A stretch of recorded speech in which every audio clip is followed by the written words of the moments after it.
Hello, everybody, and welcome to our webcast today. My name's Andy Lennox. I'm the president of Logix Brands, and I'll be moderating our 25 or 30-minute webcast today. The topic today is insider tips for using the very fantastic Logix ICF 1-Minute Engineer, and we're going to get right to it. Our leading the session today is going to be Francis Roma, our technical director. And Francis developed this program, and he'll be taking you through some of the basics as to how to get the most out of it. I just want to say this webcast actually was supposed to be last week. We had to reschedule it due to illness, and I just want to say Francis is still very much under the weather. It's actually fantastic that he's been able to make it here.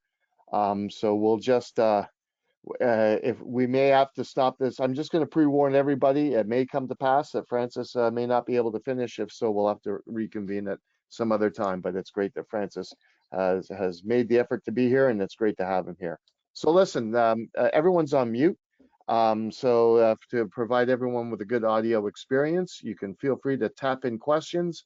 We'll try to get to as many questions as we can. I'll either respond privately back, or we might even ask Francis a question or two during the webcast as well. There are handouts that you can download, our field guide and our US engineering and our Canadian engineering booklet. And Francis will explain to you at some point the relationship between the information in those booklets and what we're talking about with the 1-Minute Engineer. Without further ado, over to you, Francis. Okay, thanks, Andy, and thanks everyone for being with us today. So I'm going to go through, I'm going to walk you through a demonstration of how to use the 1-Minute Engineer. We have two sides to this. We got the US version and the Canadian version. And the reason why we developed the 1-Minute Engineer is because if you've ever looked at our prescriptive tables or any ICF prescriptive tables, there's a lot of information in there, as you can see. So if you've never used our prescriptive tables, or anyone's prescriptive tables for that matter, a lot of material to go through to design your walls, to design your ICF wall system.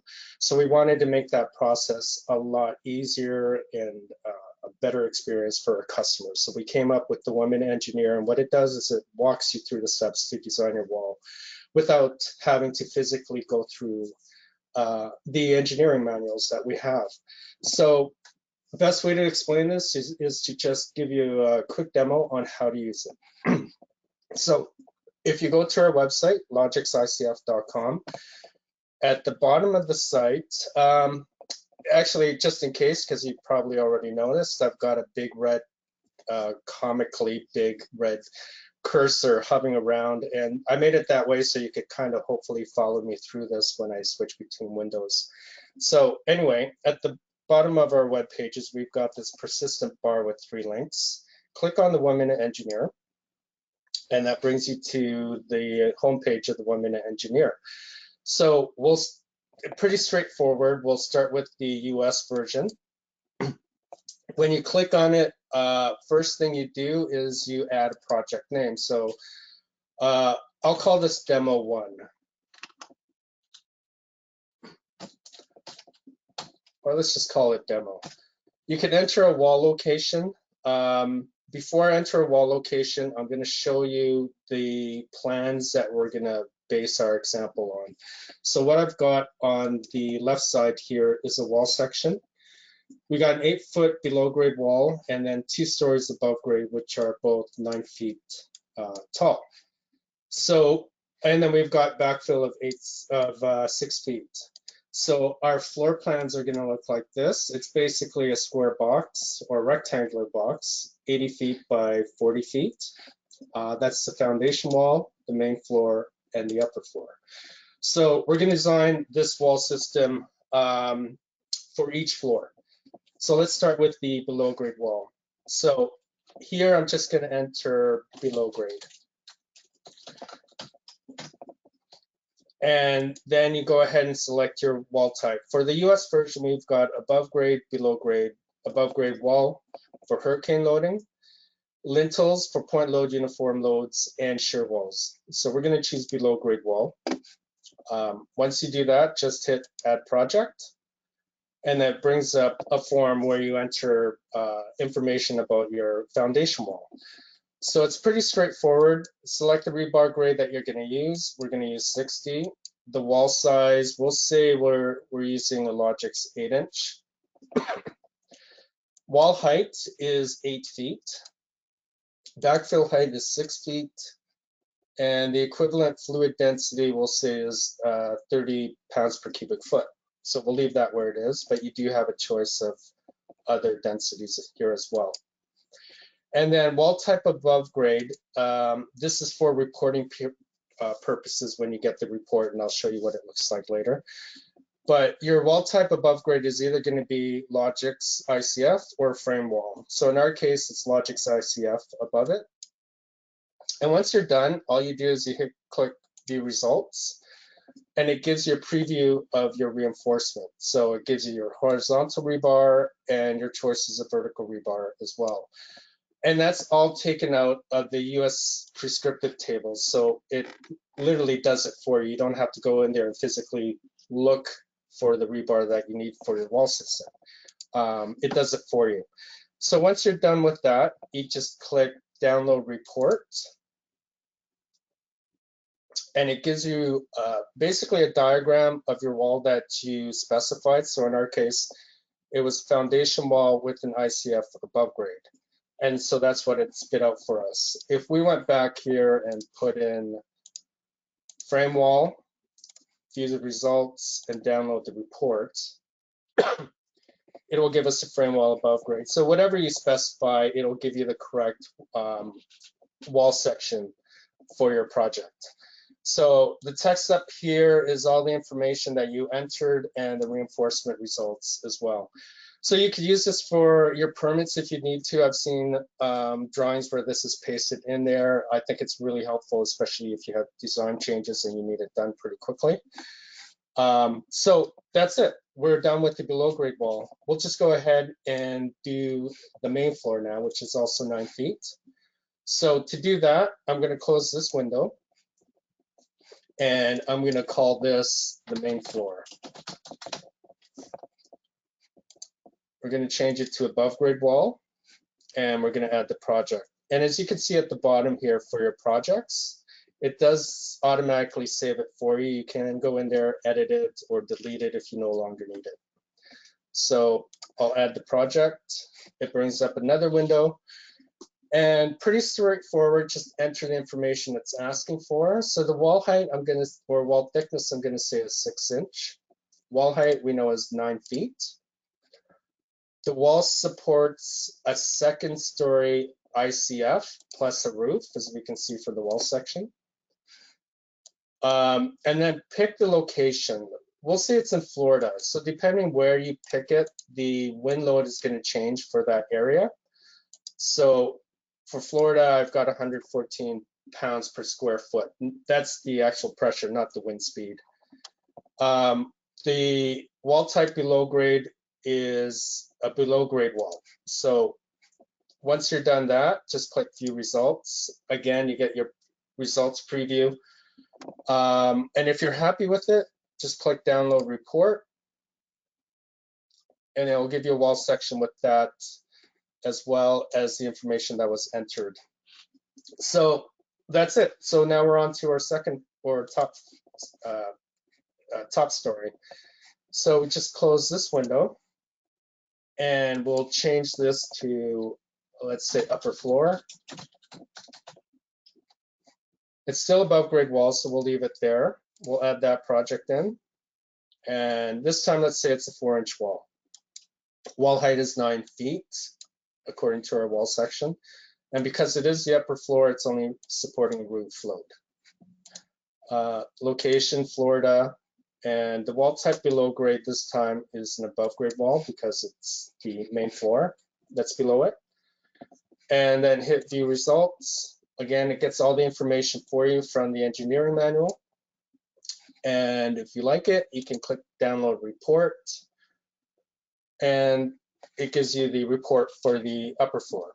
So now I've got 3 reports for each of the floors that I could potentially use in my design.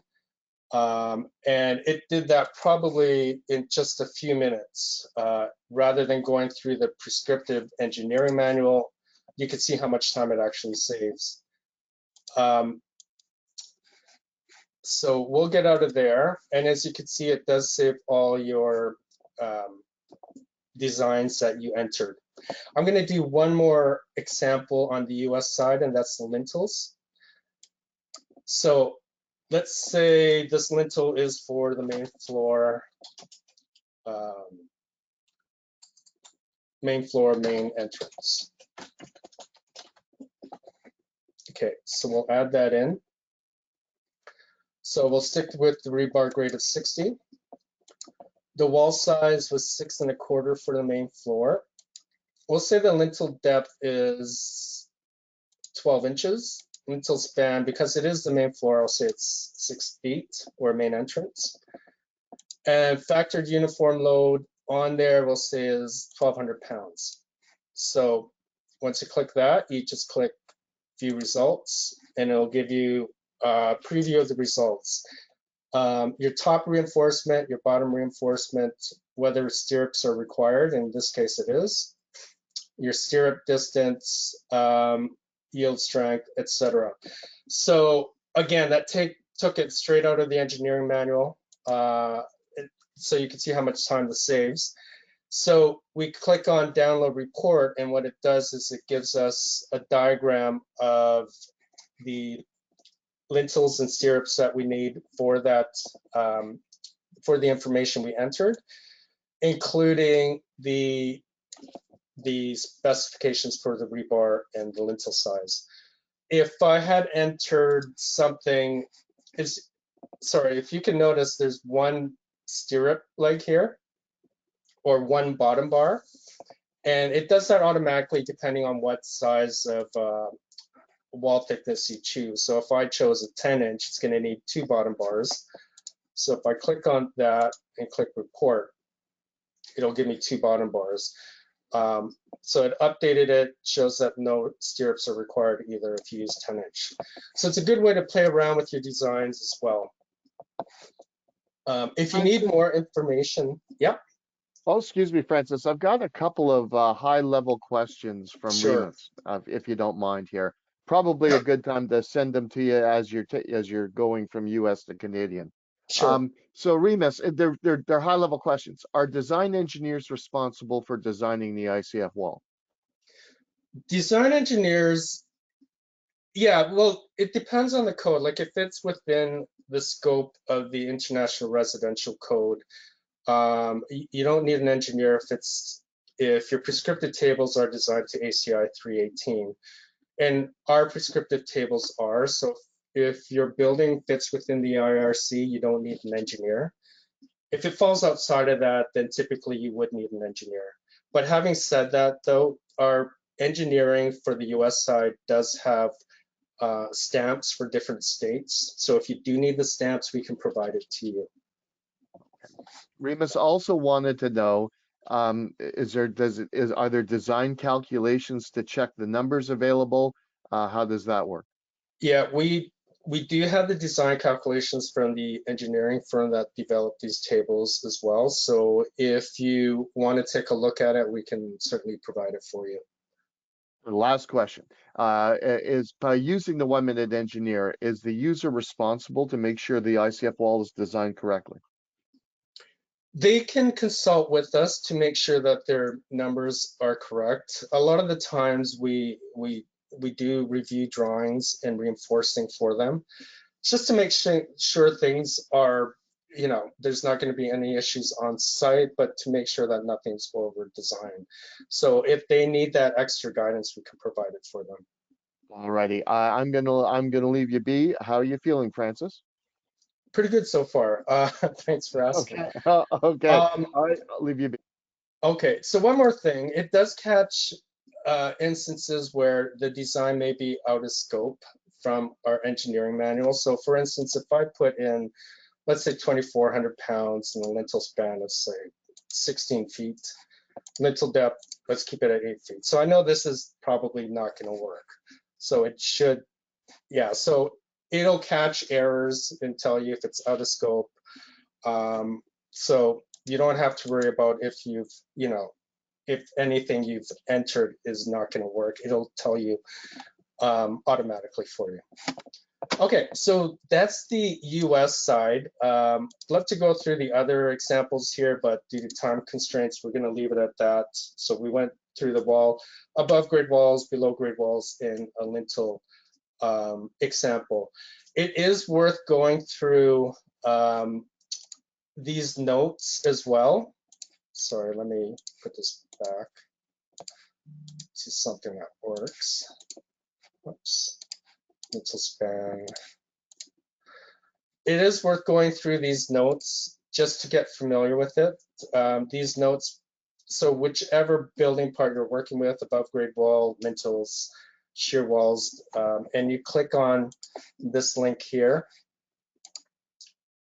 it'll provide you with additional notes, especially if you have to deal with seismic issues for your walls, seismic categories D or higher. There are additional notes in these in the engineering manual that you should take a look at to make sure you meet those requirements as well.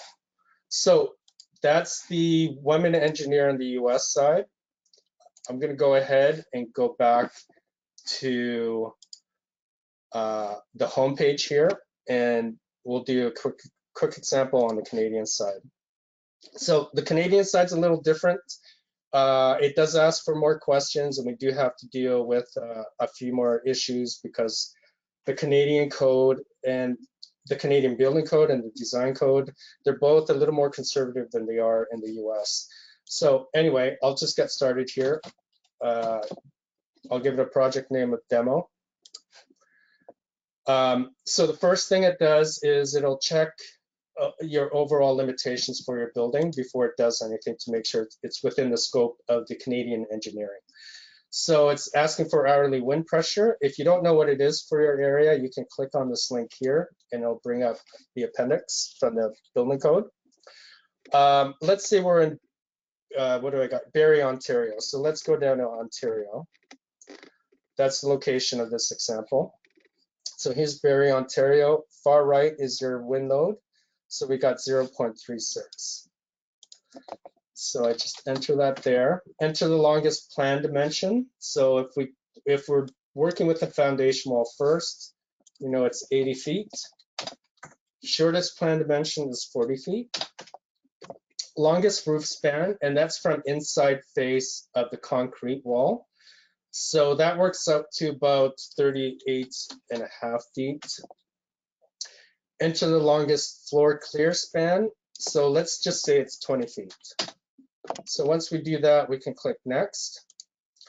So what it's doing is basically just walking me through to make sure that everything about the building plan is going to meet the engineering manual requirements. So if I, for instance, entered, let's say 40 feet for longest roof span, it'll give me an error message basically saying that additional engineering is required. So it'll catch whenever your project is out of scope and whether you need additional engineering. So I'm going to go click next. This is where you enter the type of structure. So we're working with the below grade wall first. So we'll select that. Then it's going to ask for your response spectral analysis, or sorry, your spectral response acceleration. If you're not sure what it is, just click on the link. And if we're in Barrie, Ontario, let's just quickly go down here. Here's Barrie, Ontario. So our spectral acceleration is 0.108. So we enter 0.108. Wall location, I'll just call this a basement wall. You can, if you need to, design individual wall lengths as well. But for now, we're just going to say that the entire basement wall is going to be the same design. So the type of wall above grade, from the wall section, we know it's an ICF wall. So we'll select ICF. Does the foundation wall support only wood frame construction? Nope. Is the building greater than 2 stories above grade? The answer is no. Is the foundation wall laterally supported at the top? The answer is yes. Backfill height or backfill equivalent fluid density, we'll stick with the 30 PCF. Will the foundation wall be using a Logix brick ledge? So in our wall section, it does have a Logix brick ledge, so we'll say yes. Enter height of foundation wall. It is 8 feet. Wall thickness is 8 inch. And is this a walkout basement? For this example, we're going to say no. So we click next. And then it's asking for the total length of wall with the most openings. So if we go to foundation wall, sometimes it's hard to pick. What it's basically asking you is which wall length has the most openings compared to the length. So I'll say it's the north wall up here. So the total wall length there is 80 feet. Total width of openings is 15 feet.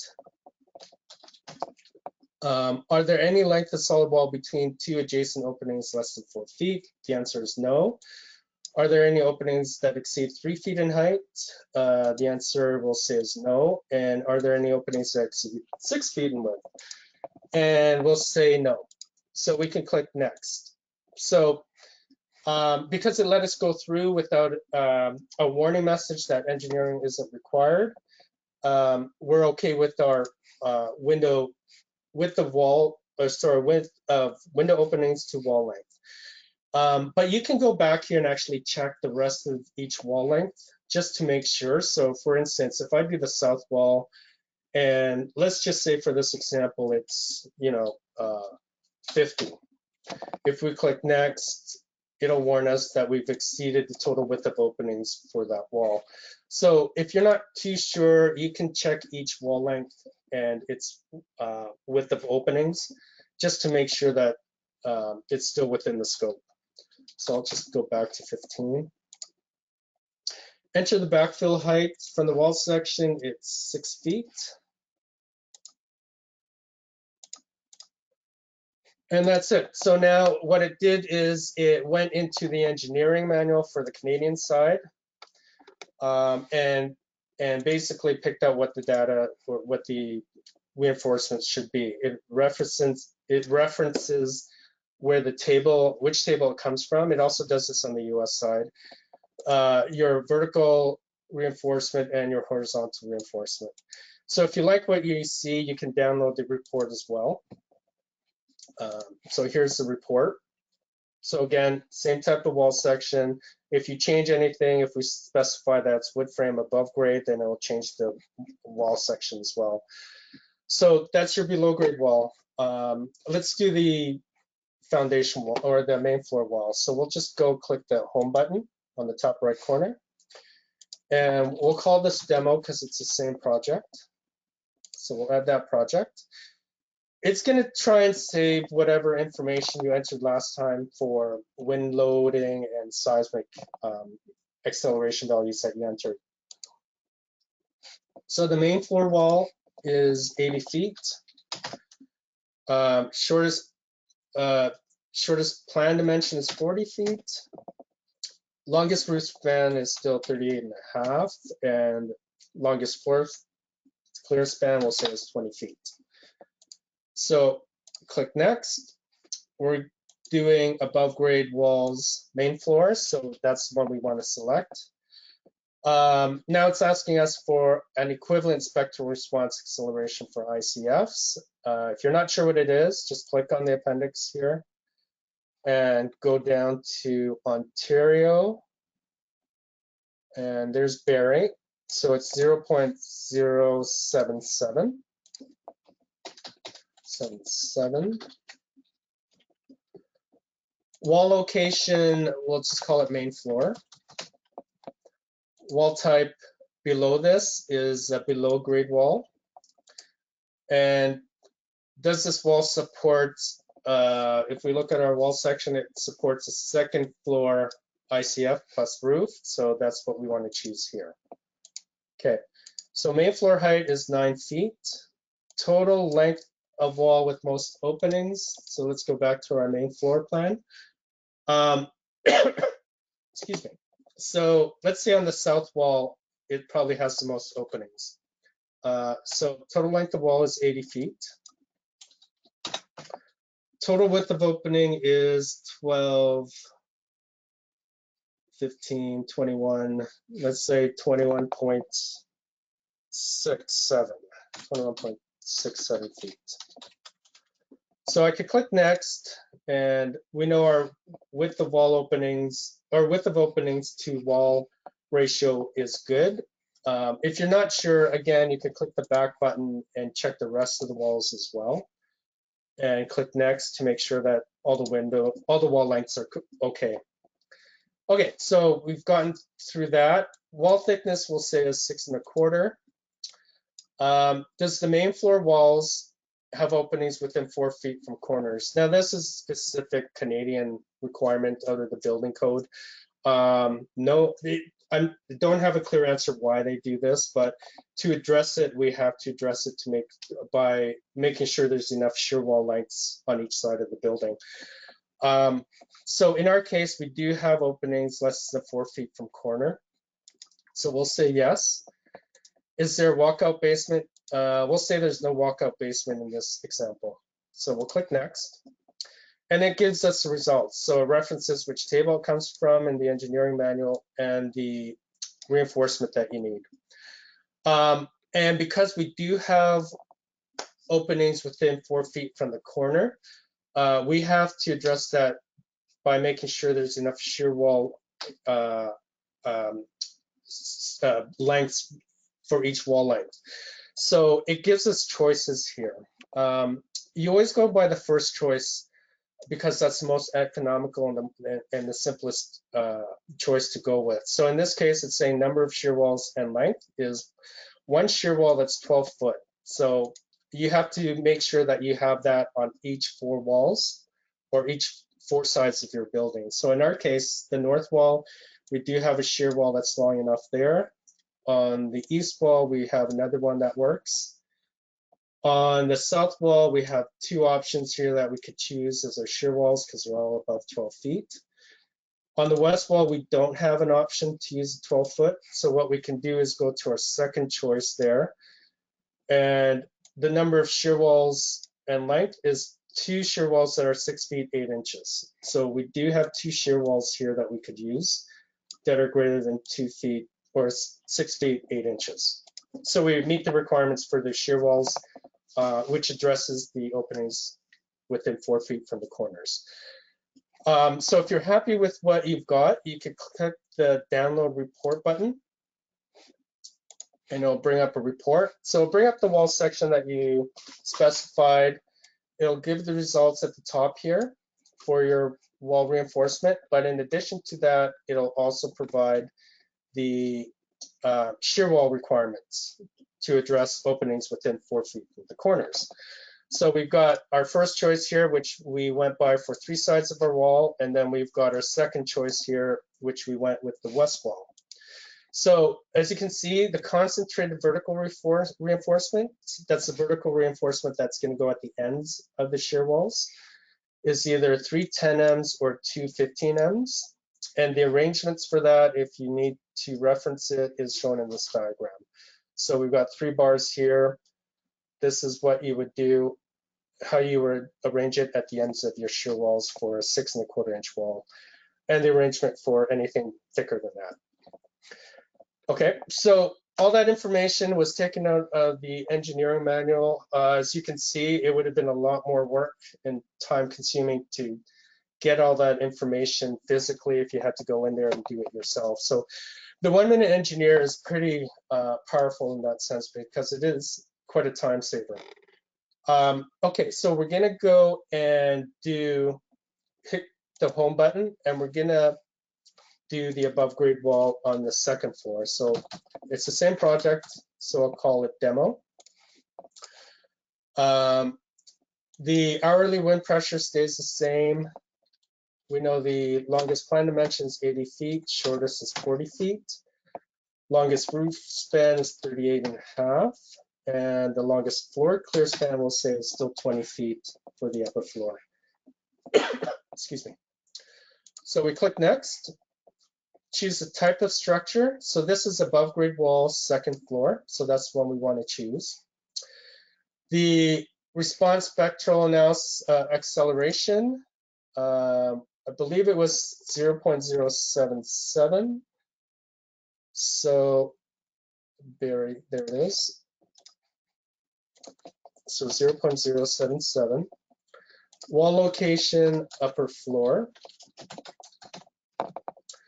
Main floor height is 9 feet.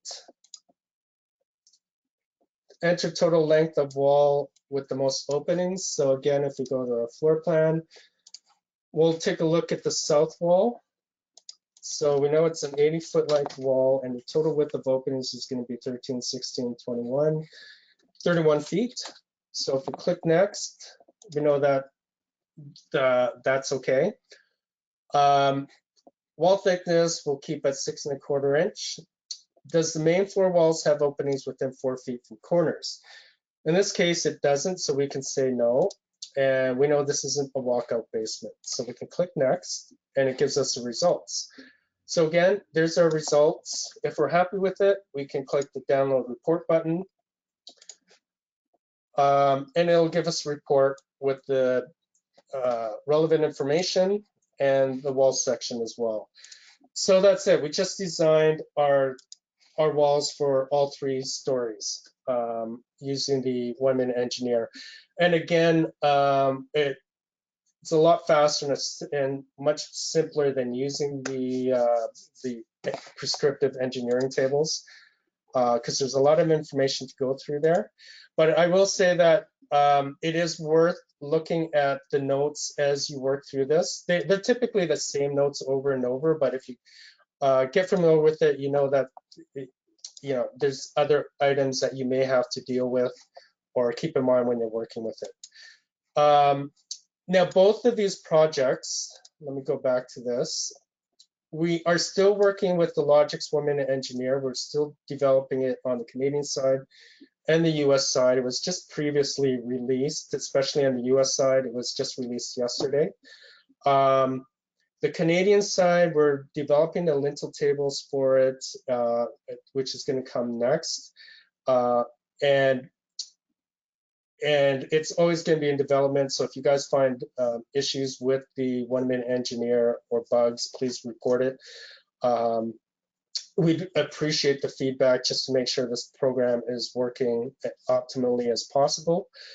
The other thing I should note is the 1-minute engineer is web app. So it's not a native app that you could get from the Android store, the Apple store, and download it on your iPhone or Android, but you can set it as a home page on your Android or iPhones, so it'll act just like an app on your phones, and it is mobile ready as well.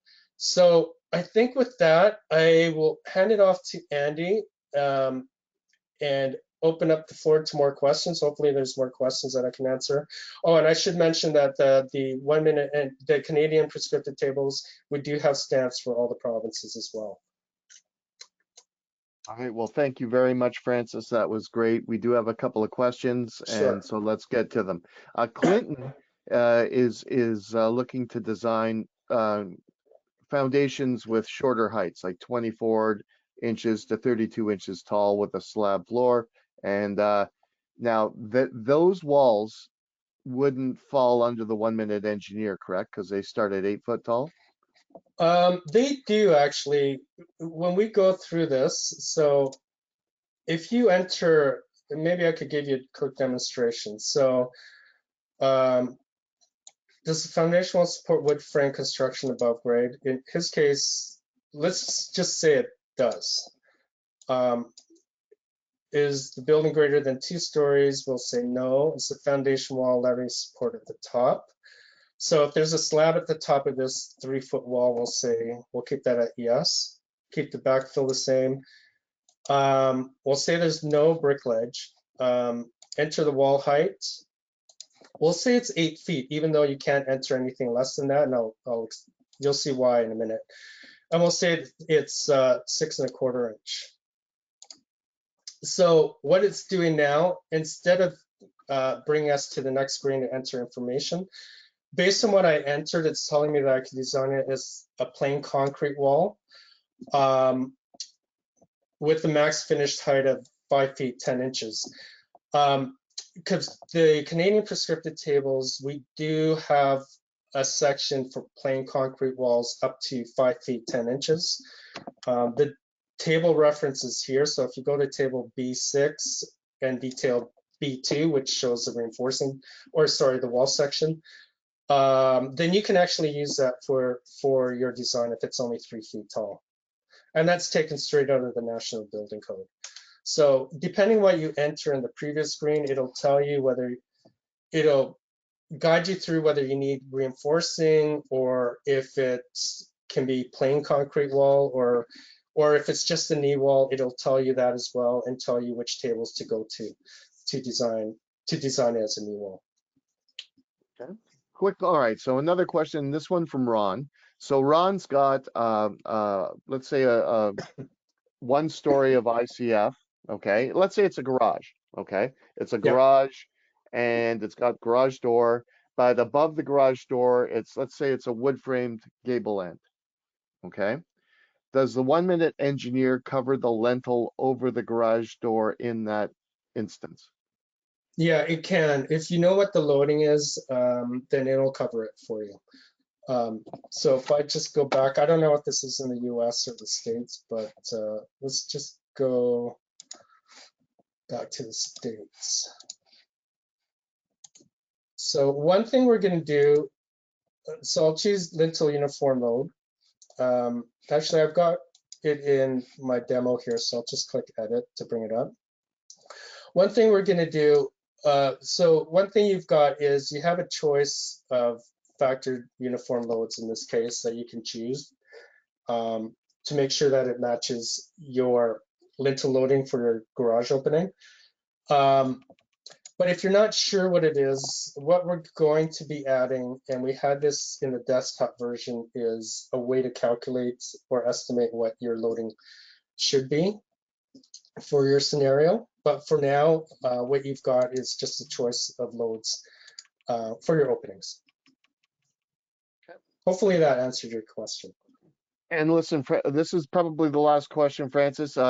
Clinton, you know how you gave that instance about the shorter foundation walls in Canada? Does the Yep. same hold true in the US, or is the US a different animal? It's kind of similar. They do have knee walls or shorter walls and plain concrete in there. The US version, because it's still in development, we haven't added it into the 1-minute engineer for the US version. It is in the prescriptive tables though. It just hasn't been added to the 1-minute engineer. So this is the table. If you use this table from our website, it'll tell you if reinforcement is required, which is RR, or not required, NR. So, and this is taken out of the IRC as well. Okay. All right, everybody, thank you very much. We're slightly over time. Thank you for spending your valuable time with us. We do appreciate it, and we apologize for any inconvenience for the reschedule that we had to make last week, but we hope you found this useful.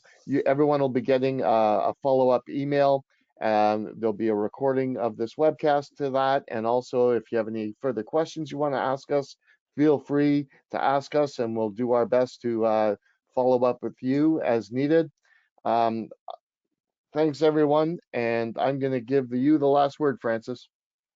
Yeah, thanks everyone for taking the time to reschedule and visit this webcast. So we really appreciate it.